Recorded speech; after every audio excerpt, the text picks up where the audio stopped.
Subscribe करें हमारा official YouTube channel और बेल आइकन दबाकर पाएं सभी नोटिफिकेशन।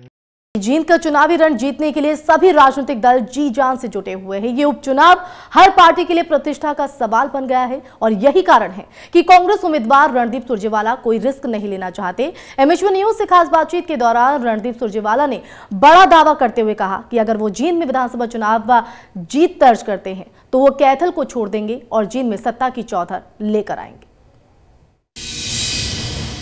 इस वक्त हम मौजूद हैं जींद की धरती पर, जहां पर कि उपचुनावों का पूरा माहौल बना हुआ है। हमारे साथ कांग्रेस के उम्मीदवार जो है रणदीप सिंह सुरजेवाला, वो मौजूद है। उनसे चर्चा करेंगे कुछ अहम इश्यूज पर। रणदीप जी, उपचुनाव इसमें आपको कांग्रेस ने उतारा, किस रूप में देखते हैं आप? क्या परिस्थितियां रही जो कांग्रेस ने आपको उतारा? जींद का उपचुनाव इलाकों की तस्वीर और हरियाणा का नया इतिहास लिखने के लिए है। जींद इतिहास लिखता भी है और जींद इतिहास बदलता भी आया है। जींद सरकार बनाता भी है और जैसे खट्टर सरकार को अहंकार हुआ है तो अहंकारी सरकारों को बदलता भी आया है। जींद के उपचुनाव में जिस दिन कांग्रेस विजयी होगी, 90 दिन के अंदर खट्टर सरकार अपने बोझ के तले चरमराकर गिर जाएगी और ये कांग्रेस की अगली सरकार का पहली नींव पत्थर साबित होगा। रणदीप जी, जींद को पिछड़ा क्षेत्र कहा जाता है, यहाँ के डेवलपमेंट को लेकर क्वेश्चन उठाए जा रहे हैं। आखिर ऐसे क्या कारण है कि इसको आज भी बैकवर्ड क्लास में शामिल किया जाता है? आप अगर कांग्रेस पार्टी का जींद चुनाव का नारा पढ़ेंगे तो हमने लिखा है, बदलेंगे जींद, बदलेंगे जिंदगियां। भूल जाइए, चीन में खस्ताहाली और बदहाली जो ढांचागत विकास की है, उसके लिए सीधे सीधे मनोहर लाल खट्टर जी जिम्मेवार हैं। आज वो घड़ियाली आंसू बहा रहे हैं। 5 साल में क्या किया, कोई एक बात बताएं जो की?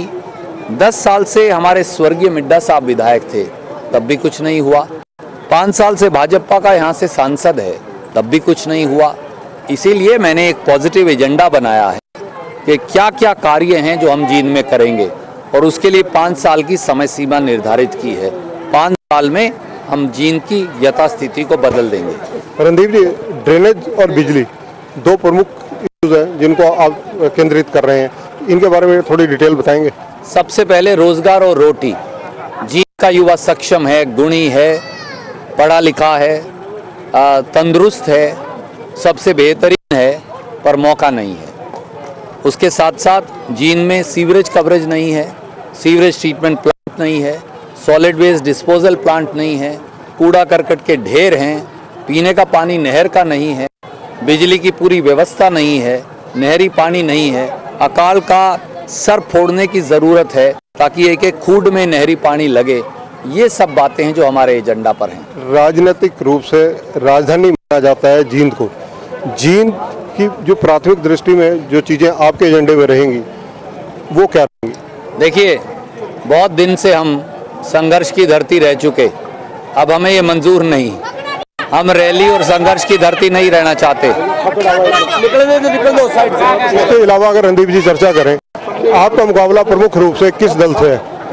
प्रमुख रूप से आपके? देखिए, मेरा तो अर्जुन की तरह मछली की आंख का निशाना है और वो ये है कि जींद की सूरत हाल बदले, अहंकारी खट्टर सरकार को हम चलता करें और एक ऐसी कांग्रेस की सरकार बनाएं जिसके केंद्र बिंदु में वाकई में जींद हो और जो जींद की को शिरोमणि बनाने की तरफ काम करे, जनता का भला करे, रोजगार पैदा करे और अच्छे अवसर पैदा करे। बीजेपी, इनेलो या जेजेपी, कौन सा कैंडिडेट आप मानते हैं कि आपके साथ सीधी टक्कर में है?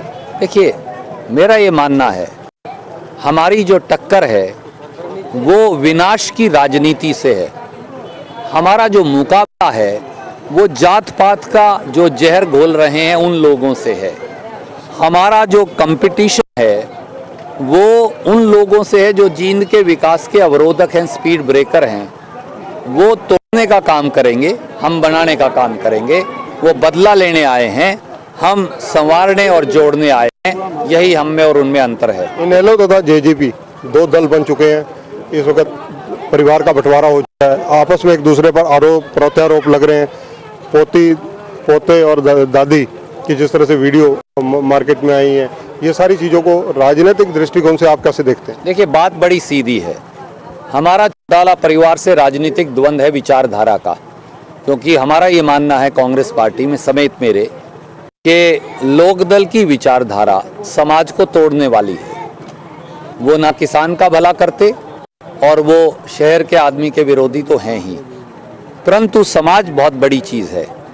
जिस प्रकार से दिग्विजय और दुष्यंत दोनों ने षड्यंत्र कर 86 साल के अपने बूढ़े दादा को अस्पताल से गिरफ्तार करवा तिहाड़ जेल भिजवाया है, वो अपने आप में शर्मनाक है।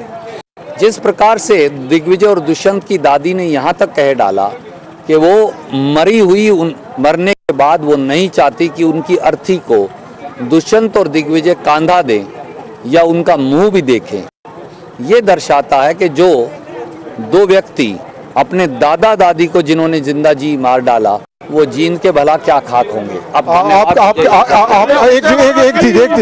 एक आरोप लगा रहे हैं कि आप भविष्य में कैथल से रहेंगे या जीन से।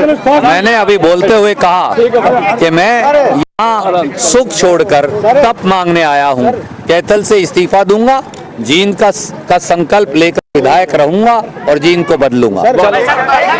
ये है रणदीप सुरजेवाला, जिनका कहना है कि अगर वो जीन से जीतते हैं तो वो कैथल से इस्तीफा देंगे, यानी जीन की राजनीति जो है वो भविष्य में करेंगे। बहुत क्लियर कि जो सत्ता की चौधर है वो जींद के अंदर लाने का वायदा कर रहे हैं। कैमरामैन धर्म सिंह के साथ चंद्रशेखर धर्म, MH1 न्यूज, जींद।